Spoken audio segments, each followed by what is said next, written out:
Yo, what's up guys? We're back for another Beyblade video, and for today's video we're going to unpack Chozy Spriggan.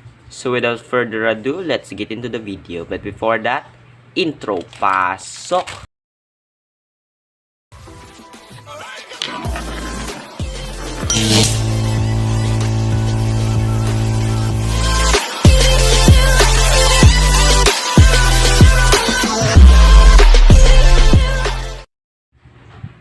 So guys, as I've said earlier, we're going to unbox this Beyblade called Chozy Spriggan from the Chozy series of the Beyblade, which is the season 3. So without further ado, let's unpack this.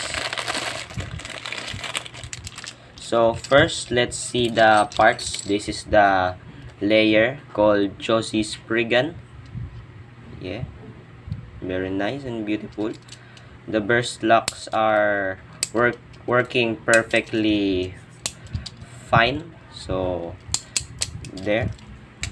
Then the disc, instead of getting 0 disc, we're getting the 5 disc. So 5 disc. Then instead of the wall frame, we're getting the cross frame. And instead of Zeta dash, we get the Accel dash. So this is pretty bad combo if you sum it all up, because you know, kagaya nga ng sabi ko, Chozy Spriggan siya. Ang parts niya dapat is 0, wall, at Zeta dash. So hindi natin nakuha yung Zeta dash, di rin natin nakuha yung wall frame, at di rin natin nakuha yung 0 disc. Nakuha natin is 5 cross at Accel driver, hindi pala Accel dash, Accel driver lang. Pero okay naman yung kanyang layer. So tara, lagyan na natin ng stickers. So ito nga pala yung stickers. So yun.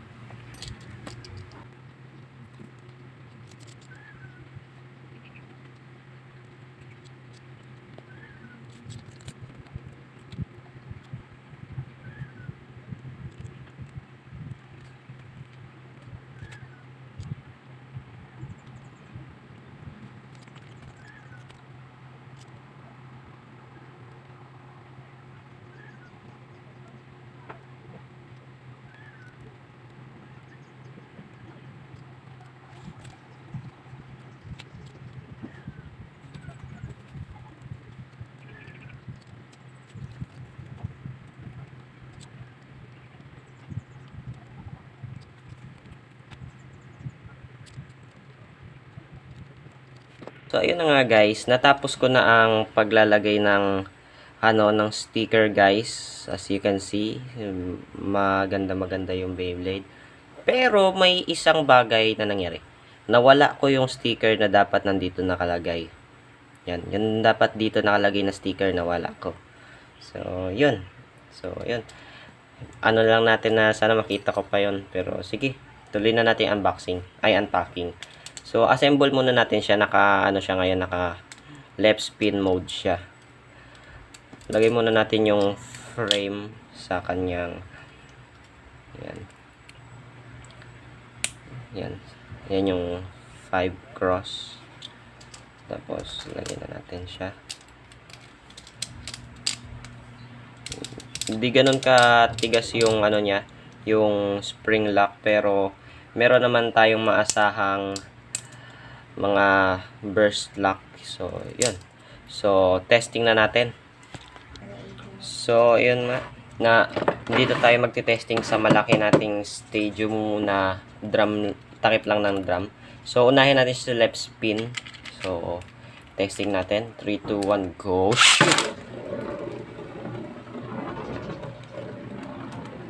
Okay naman.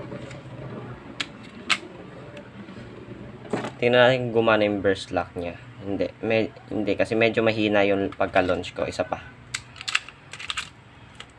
3, 2, 1, go. Shoot!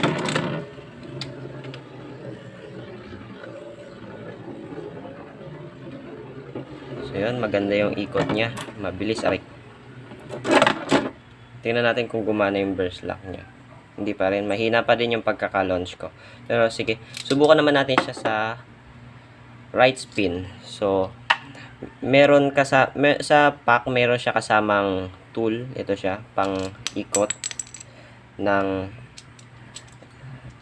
pang ikot ng teeth para maging right spin siya or left spin. So, yun, napalitan na natin siya ng right spin.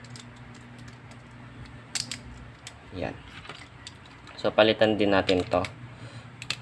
Ayan. Tapos, yan. Okay.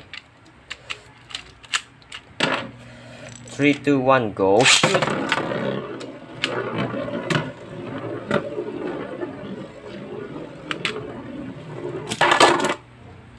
So, yun. So, ngayon naman, subukan natin siyang ilaban sa isa nating Beyblade. Ilaban natin siya kay Z Achilles recolored version. So 3, 2, 1, go shoot. 3, 2, 1, go shoot.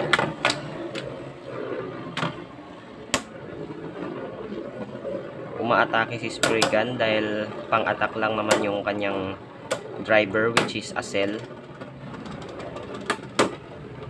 Sino kayo nanalo sa nilang dalawa? At yun, nanalo si Josie Spriggan. So, ngayon, i-rate na natin siya kung kumusta pa siya para sa akin. Well, okay naman siya. Yung stickers, very good. Parang much better siya kaysa sa sticker nito nung in-unbox ko to. So, 1 point yan sa akin. Gumagana yung burst lock niya, although hindi ko siya kayang palabasin kapag nakaano siya. Pag pinapaikot ko siya. At another 1 point yun. Tapos ito, yan. Ito minus to kasi okay sana yung kaso di natin nakuha yung wall, yung 0 at saka yung zeta dash. So, i-rate all in all, i-rate ko siya ng 3 out of 5. So, yun lang guys. Maraming salamat sa panonood. At syempre, huwag nyo kalimutang mag-subscribe sa baba. At yun lang. Salamat.